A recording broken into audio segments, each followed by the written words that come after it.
Welcome to episode 27 of the CountryLine Songwriters Series, where you'll hear from some of the most successful artists and songwriters working in Nashville today. Country music is all about storytelling, and this is where you'll discover the stories from the people themselves of how they managed to find their way into such a competitive industry and rise to the top, what motivates and inspires them, and what they've learnt along the way. Colbie Caillat's childhood was spent in Malibu and Ventura County with her father Ken, who famously produced the landmark Fleetwood Mac albums Rumours and Tusk. She took piano lessons as a child, but lacked a significant inspiration. That was until she turned 11 and became enthralled with Lauryn Hill's performance in Sister Act 2. Immediately realizing that she wanted to be a singer, she started taking vocal lessons and soon met Michael Blue, a producer who previously worked with Five for Fighting and Carrie Underwood.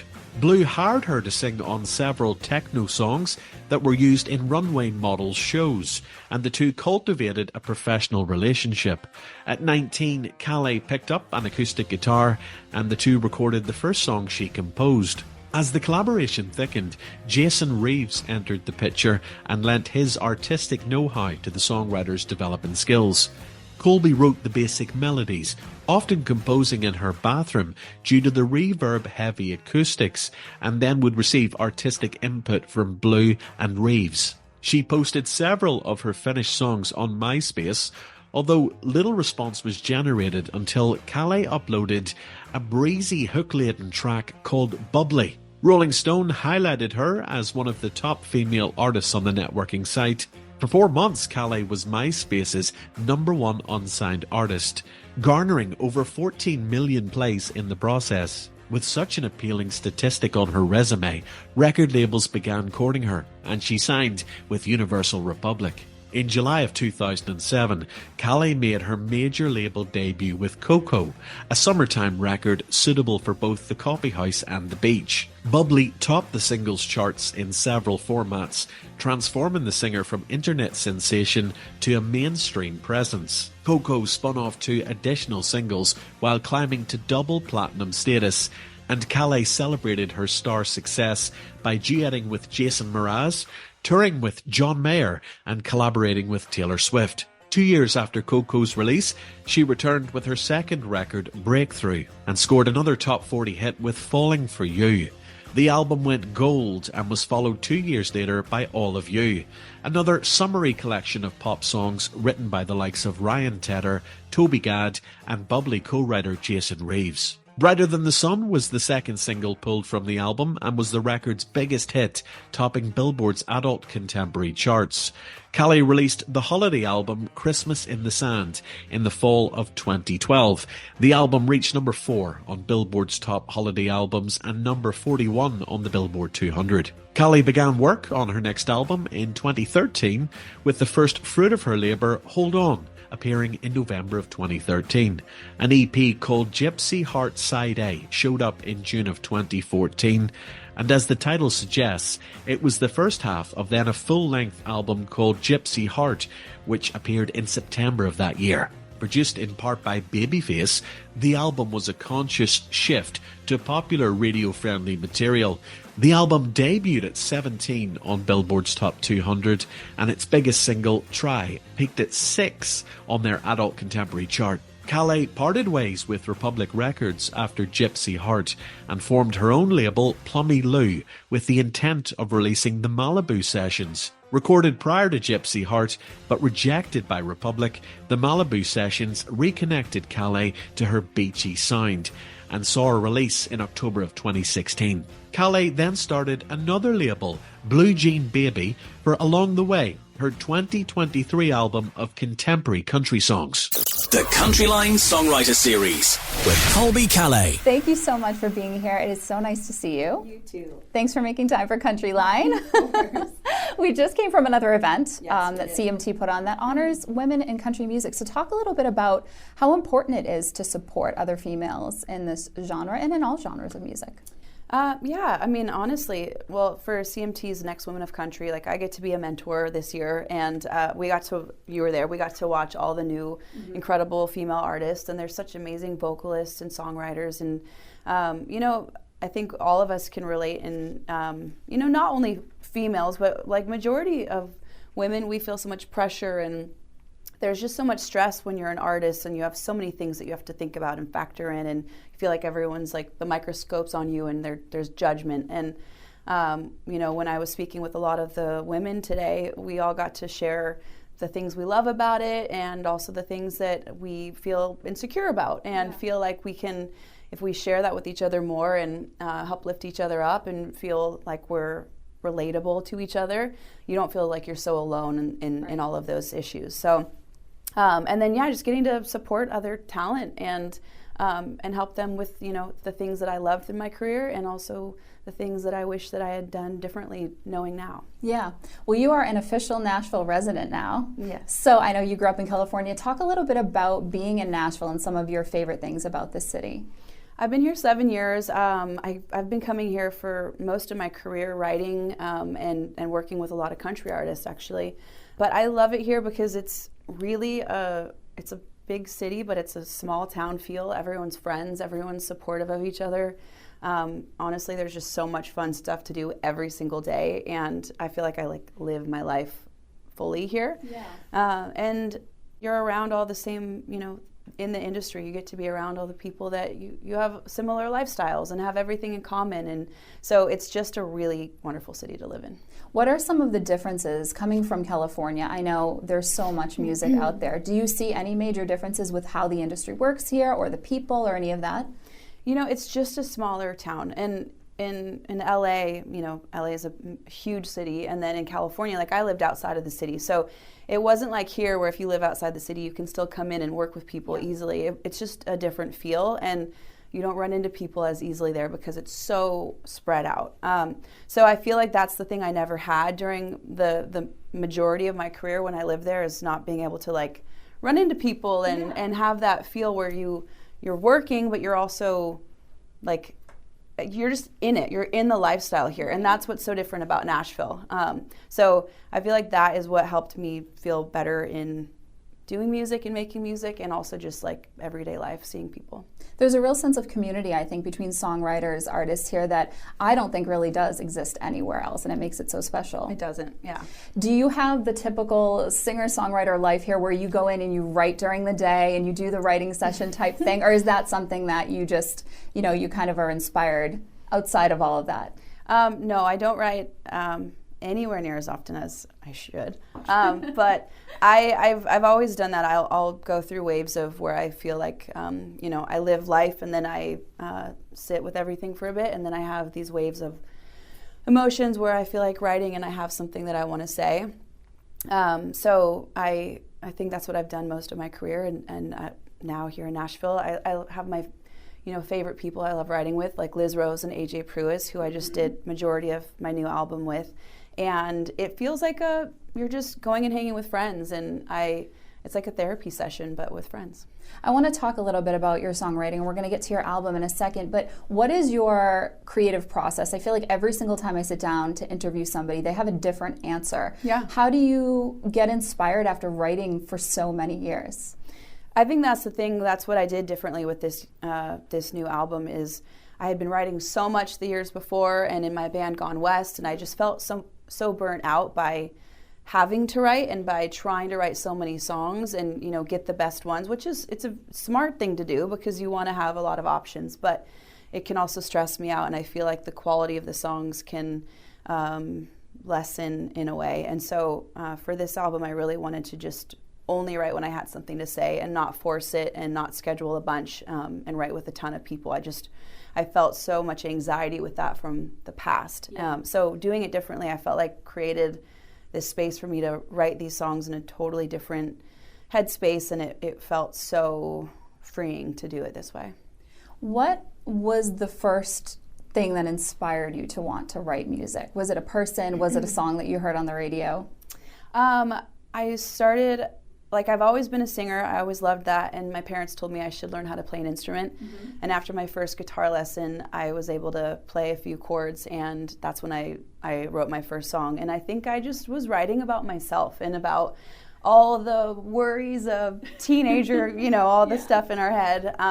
And so that's what inspired me. And then my first album, Coco, a lot of them were, crushes or the ideas of love, not necessarily a person. Right. Well, I want to talk about your new album because not only is it your 7th solo album, it's also been released on your own record label. Yeah. Which I'm such an admirer of. I think that's so incredible. So I want to first talk about what have you learned about the record business that maybe you didn't know now that you're on that side of things? I mean, it's hard work. So, having a label is amazing because they really guide you through all the things and they set everything up. And so with this label, it's me and my manager, and it's a lot of work, more than anyone can really handle. That's why I think it's good to have like big teams. A good team around you. Sure. We really wanted to keep this very, very small and in-house, and I've done the major record deals before, and I think, again, with this album, I just wanted to do everything differently. We had already recorded the record and had it. It was something that I owned, and I just really wanted to have full control over that. Is this the first time you've had that amount of creative direction with your work?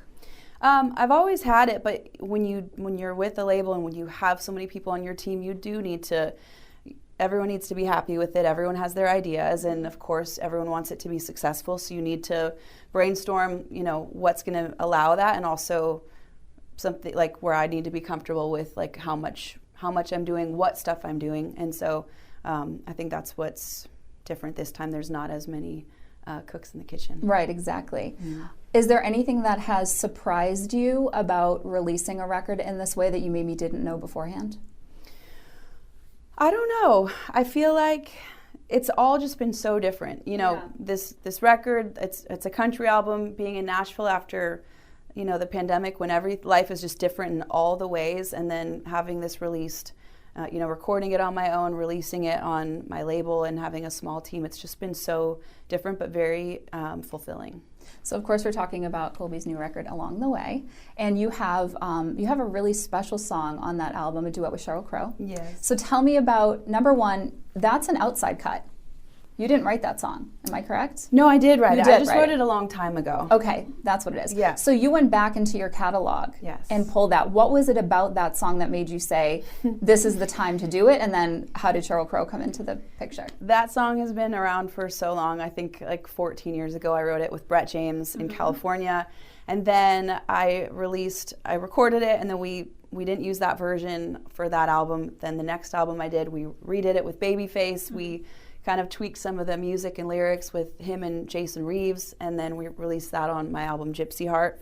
And I always wanted that to be a single, but it never entirely got the chance. Like, it was out there, and it has a lot of listeners with that, but we really wanted it to get another shot. And so I toured with Sheryl Crow many years ago, stayed friends with her. She's a neighbor here in Nashville, and I asked her if she would do a song with me on this new record, and she said yes, and so that's how she came into it. And we went back to the original way that I wrote the song with Brett back in the day. That's really cool, and I love the music video for it. Yeah. It's really special. Cool. Talk a little bit about making that. I know you guys are in this separate cars, and then you meet up at the end. So talk a little bit about making that video. Well, we shot it here in Nashville, actually at my friend's ranch out in Dixon, Tennessee. And we used my friend's Bronco, and all my girlfriends were in the video with us at the end. And so these are really your friends. Those are my That's friends, super cool. and one of the girls in it too. She owns the ranch that we were at, and it was just very loving. Like, Cheryl's just such a sweet, wonderful woman, and very warm, and so it was a really fun day of getting to bring that song to life. The other songs on the album. You were talking earlier about the fact that you haven't felt pressure to write with this new living in Nashville and all of this. Were these all songs that you sat down specifically and wrote for this project, or were they all songs? I mean, like this one you pulled from your past. That was the only one pulled. Yeah. Okay. So I did feel pressure to write. I just didn't lean into that. I really just went with my gut and not wanting to feel that way, I think, this time around. And so anytime I had an idea, I would reach out to Liz Rose and AJ Pruis. I keep doing that. I like mix their names up. And I would tell them I have this idea, and I would go over to Liz's house and we'd write the song, and that's what we did we wrote 15 songs and 13 are on the record. That's amazing. Why country music now for you? I mean, I feel like you've always had that in your music. It's not like a complete shift. There's always been a country feel. Yeah. What is it about country music that made you say, I want to do this in this way? You know, I wasn't raised on country music, and I really only got into country music when I moved to Nashville. I mean, I had been coming here writing, and I had done collaborations with country artists, and I loved those songs, but it wasn't like embedded in me like a lot of country artists. Mm-hmm. And when I moved here, and I just, everyone I hung out with, it was country music was on, and that's just like the lifestyle that I started living, and now that's majority of what I listen to. And I started thinking like, oh, I love the dobro, I love the steel guitar, and the steel guitar I'm used to from all the Hawaiian music I grew up listening to. Yeah. And then I was like, well, can I put these on why am I not allowed to put these on my songs? And then I just thought it was a very natural progression from the music I've released in the past to this record. Who are some of the country artists that you love? Oh gosh, Morgan Wallen, Kenny Chesney. We saw George Strait recently. You know what's so cool about Nashville is there's concerts all the time, and somehow in LA I never went and saw shows, and now we are going to concerts and seeing country music all the time, and it's just like I said again, this community where everyone gets together and has a great time. So I'm like super fan. Lainey Wilson. There are so many great ones right now. Do you have a dream country music duet partner that you someday hope to collaborate with? I'm going to say Morgan Wallen. I'm going to say Cody Johnson, Chris Stapleton. Mm-hmm. I think it's hard actually to choose because I love so many of the male country artists, but I think it just has to be a right fit. So you recently made your Grand Ole Opry debut. Yes. Talk about that experience. I mean, did you know what the Grand Ole Opry was and what it meant to country music prior to doing this? Yes, prior to doing this, yes. But while being here in Nashville, yes. Before that, I really didn't know what it was. And my band, Gone West, we got to play the Opry. Mm-hmm. And then so for me this year, or last year, getting to have my solo debut, they're the most wonderful team to work with. You show up and there's like a parking sign for you, a parking spot, you get to keep it.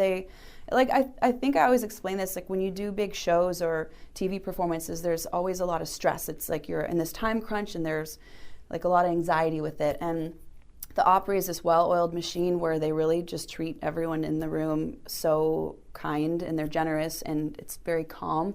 So I've played there a few times, and I look forward to it every time. Well, another thing that you're getting ready to do is you're going to be performing at the C2C Festival over in Europe. Have you performed over there before? Not for C2C, but yes, in Europe. At the beginning of my career, we were over there all the time, and so I'm so excited to go back. We're going to be in Germany, UK, and it's just this huge festival. We get to see all these amazing artists. Do you see a difference in the fan base over there versus here? I mean, do you think they respond differently to music? Because what I've heard is that they are super fans over there. Yeah? Yeah, that's what I've been told. I mean, yeah, I think that's it's what's so cool about getting to play in different countries is seeing how the fans are different and how they can, like in Japan, like they're like a more quiet, polite audience. In Brazil, like they're just so passionate. And so I haven't played over there in for a very long time, so I'm curious to see what they're going to be like and how they're going to resonate with my new music. Can you give us a little insight into what you're going to be doing? Are you going to be performing just new stuff? Are you going to be doing some of your older stuff as well? Yeah, I'm doing all of it. So yeah, old songs, some new songs, depending on how long the sets are, maybe a fun cover or two, but definitely getting all the old songs in. Do you still enjoy going, I mean, it's probably, how can you say no to this, but do you still enjoy doing those songs like Bubbly and all of your hits? I really do. And it's so cool because, as a songwriter, I wrote those songs about different things at a different age in my life, and I can absolutely relate to them now when I'm singing. Like I'll just have new meaning in whatever I'm experiencing in life now. So I feel like there's like a newness to them in a way where I can get re-inspired and excited to sing them. And I love when people sing along with me. Yeah, and I mean, those songs were just gigantic. Everybody knows every single word. Do you still, I mean, you've had like the numbers are unbelievable. You've had like 15 billion streams of your music, multiple Grammy Awards, multi-platinum albums. First of all, does it still strike you as, oh my gosh, I can't believe this is my career when you hear those? Yeah, those accolades? It does. It does, because it's just, I don't know, it's something I always said I wanted to do and be when I was a kid, and that's just rare when that gets to happen, I feel like. Yeah. And how it happened for me too, because of everything falling into place, my friend putting my songs on MySpace and then getting a record deal, and it just happened so organically that it's really still hard to believe. And you know, I'm much of a homebody. I like to stay in my own world a lot, and then I get reminded that people still listen to my music when I go out and about, and I love that. Does it catch you off guard still when you hear your song if you're walking through a store or something like that? Yeah, and it's a lot of grocery stores and convenience stores. It's really funny, but I like it. When you think back on your career, is there a moment that you felt like you had, I'm going to use the phrase made it, but achieved the success that you had hoped for? Yes. I would think it was in maybe 2009, and I just feel like anyone I wanted to work with or was excited about, it was just happening, because I think it was the height of like Bubbly at that time, and I loved John Mayer. I got to tour with John Mayer. I got to tour with Sheryl Crow. I got to sing at the White House next to the president. Like, so many amazing things that I just couldn't believe it was just happening. Like, it didn't take a lot of work at that time, and that was surreal. Well, I think you've always been an artist, from my perspective, who has been so real and true to yourself, and when you are and it organically happens like that, it probably feels a little more seamless because you're being true to who you are. You're not trying to be anything else. Yeah, and that's how your music has always felt, you know. Thank you. Do you have something left on your bucket list that you still haven't done in your music career that you're hoping to do?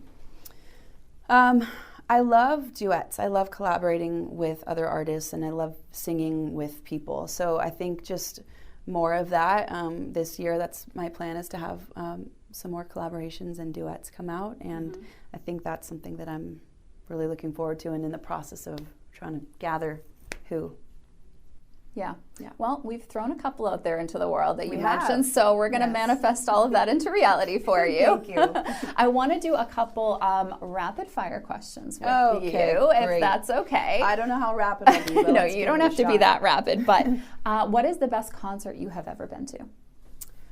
Chris Stapleton, maybe. Really? He's so good. His voice is amazing, and probably because I've seen him recently a couple times, but I'm just in awe. Yeah. Who would be your dream co-write? Morgan Wallen. Okay, we're putting all this stuff out there. Thank you. Your favorite place to eat in Nashville? I love Bar Taco. It's fun, it's good, it's just quick, and I don't know, so much variety. We eat there all the time.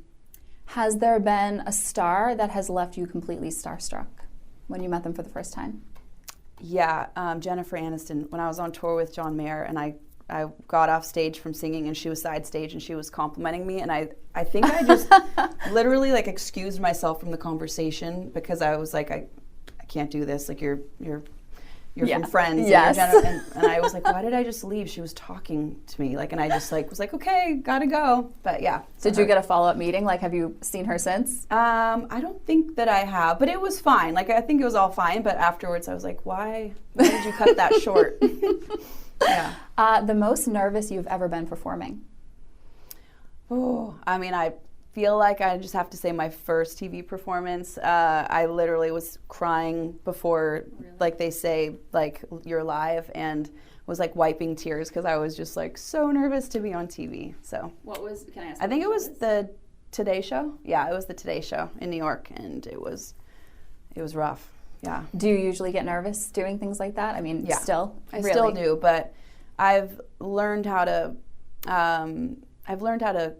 not only just cope with it, but get excited for it and to calm myself down and try to, honestly, I think the anxiety of it, I just need to remind myself to relax and everything. But at the beginning, I had no control. I had no tools to work through that when you're live on television. Right. Yeah. Well, to kind of tie all of this up, and we started this conversation off by talking about the women in country music and you being a mentor, are there a few things you wish you had have known when you first started out that you could you wish you either did differently or that you could pass along to another artist as some advice and pointers?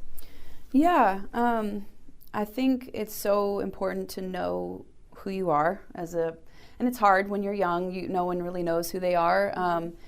You're still figuring things out and experimenting. But I think if I had a better understanding and knew the importance of that going into it, I would have felt more confident. I would have felt more like I could lead my own way rather than, I just felt like I was just frantic and flustered all the time because I didn't really know what I was doing. It was so brand new for me. So I think if earlier on I had honed in all the tools and performed more, and I just feel like if you can master your craft in every way, as a musician, as a performer, as a singer, working on the business side, communicating with your team, like all of it is so important. Every single part of that you really have to be involved in, and so I think you learn it as you go, but if you can get ahead of it, then it's good. Well, your new album, Along the Way, is out now. Yes. You are getting ready to perform at C2C, which will be fantastic. Thank you. And I cannot tell you how much I appreciate you being here and what an honor it is to have the chance to talk with you. I've been a fan for such a long time. So thank you very much. I really enjoyed this. And will I see you there? Are you coming? Are you gonna? I'm not. I'm going to have to hold down the fort here. Half of our team will be over there. Okay. Managing the fort there. Well, okay. I'm here, but that's okay. Awesome. I got the pre-interview with Yes. you, and so that's truly what matters. Well, thank you. I enjoyed it. Thank you so much, Colbie. So nice to see you. You too. The CountryLine Songwriter Series with Colbie Caillat. More episodes from this series are available on the CountryLine app and website, or just search for the CountryLine Songwriters Series wherever you normally get your podcasts.